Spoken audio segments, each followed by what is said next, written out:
Right, so I've been called to this job where this was all done by someone else. I installed a new boiler circuit the other month. I think you saw that on my story. I also installed a new was that?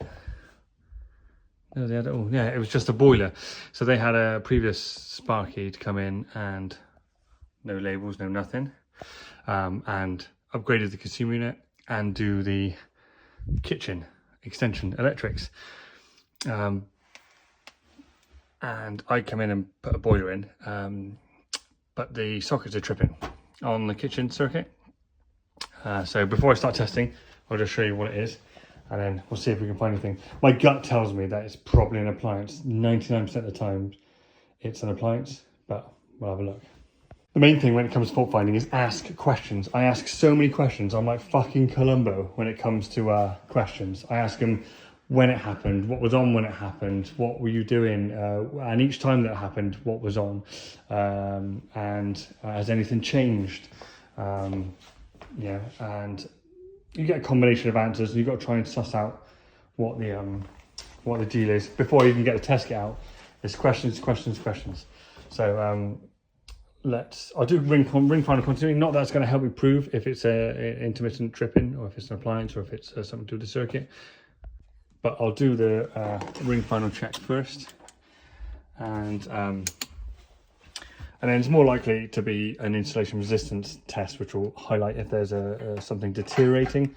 But I'll do a ring final just because, you know, you make sure they're nulled. All good. So we're looking for them to be exactly the same.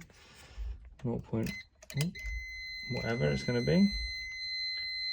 4948. Do this one. Do the neutral.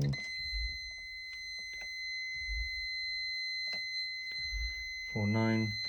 So roughly 1.67 times greater should be CPC, which would be, I don't know, 8 something.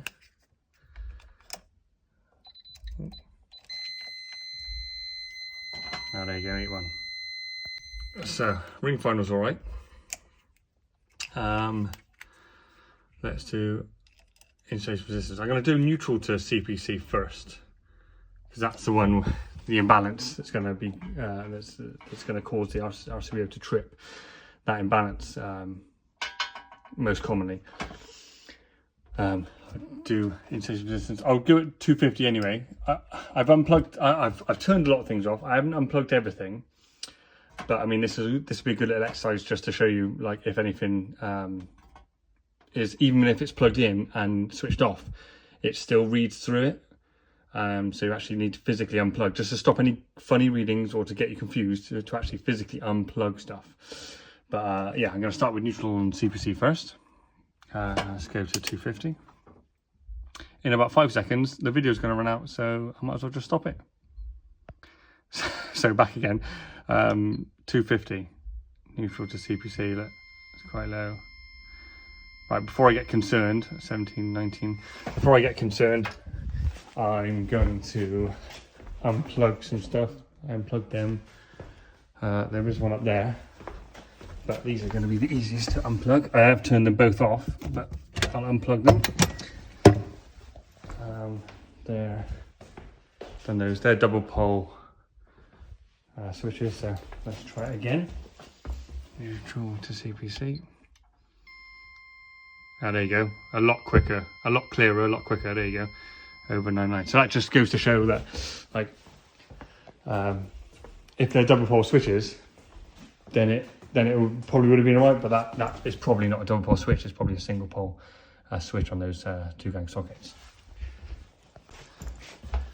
Alright, let's try line to CPC. Quickly, was very clear.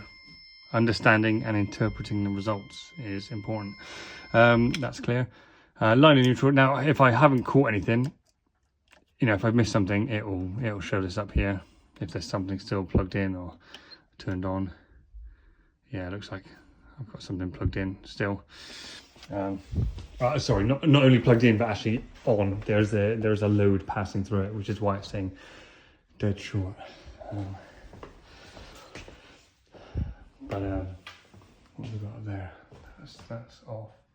Sonar sockets are off. I'll have a look around. I just had a quick look around, and I think I spotted the culprit while line in neutral, which is good. Why I did it at 250 to start with. But in here on the island, there is a USB socket. So I imagine that's what's causing the dead short, or the you know, the reading, or the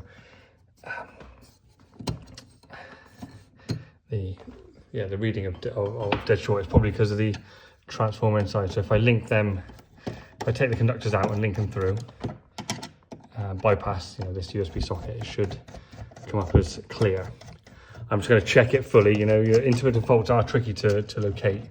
So if you try and do as much as you can, as much as the full scope of tests, just to completely eliminate the actual circuit conductors themselves, you know, it's like you're left with like an appliance. You know?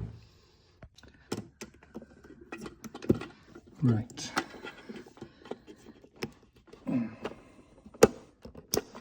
So, connected through. I actually spotted a second one under there as I was crawling around. I did that one. Oh, there, linked through. I spotted a second one, so another USB one, so link that one out as well. So hopefully, between line and neutral, just to cover all bases, because we were getting, there it is, almost a dead short. There we go. Nice and clear, fully clear. So I'm very happy that the actual circuit conductors, the cabling, is good. And as we know, like, I'm not trying to teach you to suck eggs. Most of you who follow me are Sparkies yourselves, so you know the score. And so I'm going to put this back together and turn it on and get my earth leakage meter around the conductors, and let's see what we get. Right, I just thought I'd add before I so whilst everything is still like linked through and unplugged and turned off, I'm just going to check the RCD, that the RCD hasn't deteriorated and hasn't failed. Sometimes you get them, and it's not common, but you do get ones that have failed. You know, it can happen. So I'm going to auto test it, but I'll also probably ramp test it as well to check that it's not an issue, you know, with the RCBO is actually wearing down or deteriorated. So let's do that first. Let's just check. Yeah, just check that. Well, let me switch it to AC and then test it.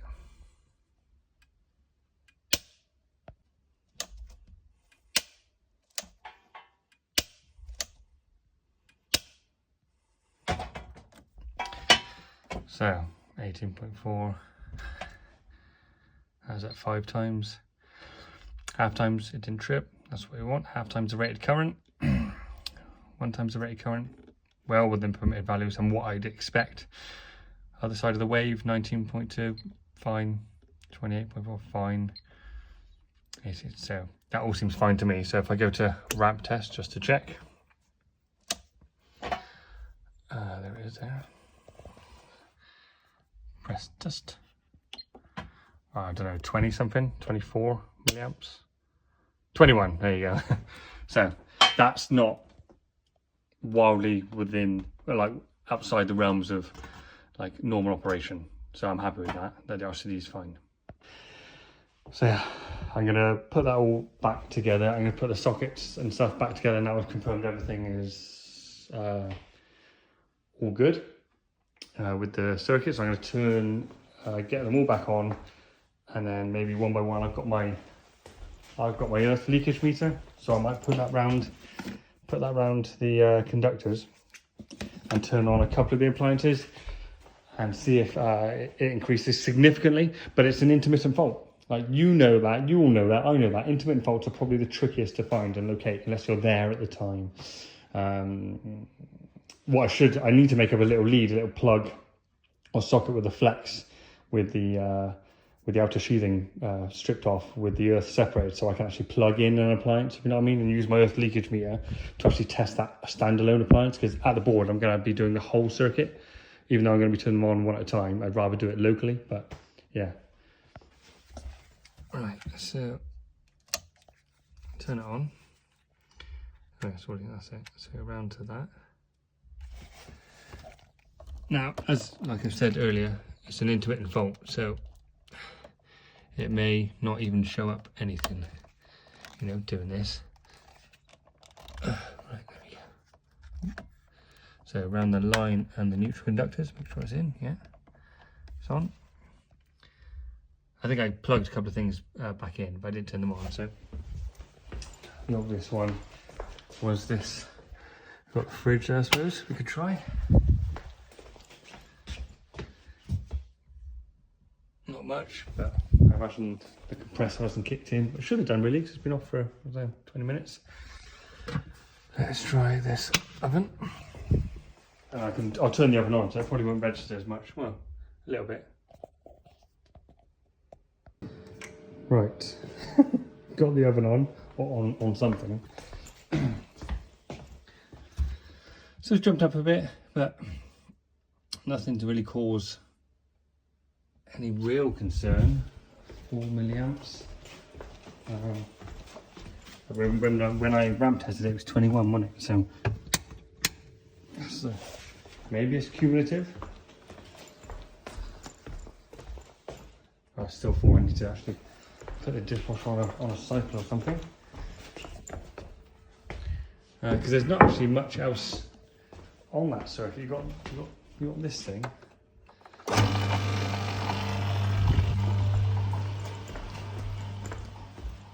Again, I can see hardly anything. Got the coffee machines, toaster,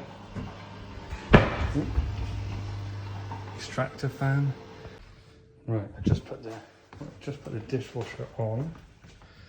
Turn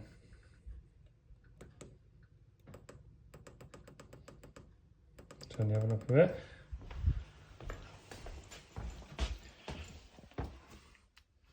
Again, nothing to really cause any concern.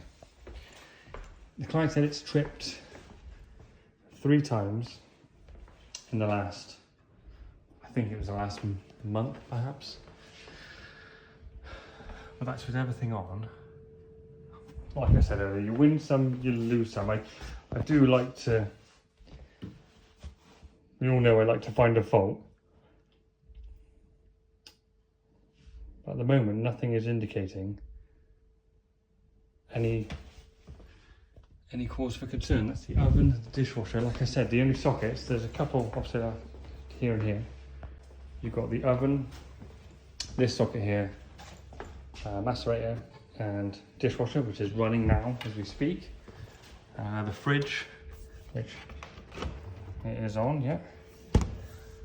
Oven and the microwave oven, which from memory I think it is a lot bigger than the oven, hence why they put that oven on the ring and that on its own. But in my opinion, it should have been 2 separates, but it was done by someone else. I would have done it, and I'm sure a lot of you would have done it in 2 separate supplies, but this particular Sparky did it on, kept on the ring. And instead you've got a Velux window supplies up there, Sonos, Spur, and then 2 coffee machines and the kettle. It's really not doing anything, so I'm gonna say I'm defeated, really, you know. 9 times out of 10, causing RCDs or RCBOs to operate, it's an appliance, and even more commonly, it's an appliance with an element in. So things like kettles, dishwashers, washing machines, things like that, or like ovens, things with elements in cause these wonderfully protective devices. They're really good for safety, but for nuisance tripping, it's more than likely it's something with an element or something that caused it to break down. Of course, you've got the obvious other ones as well, you know, like water ingress, things like that for outside lights and stuff. But when we're talking kitchen, you know, things are tripping on sockets, it's more than likely, something with an element. But you can't win them all. I think it's an appliance. I can try and narrow down the appliance, yeah, that's what it more likely is. Just because I can't help myself.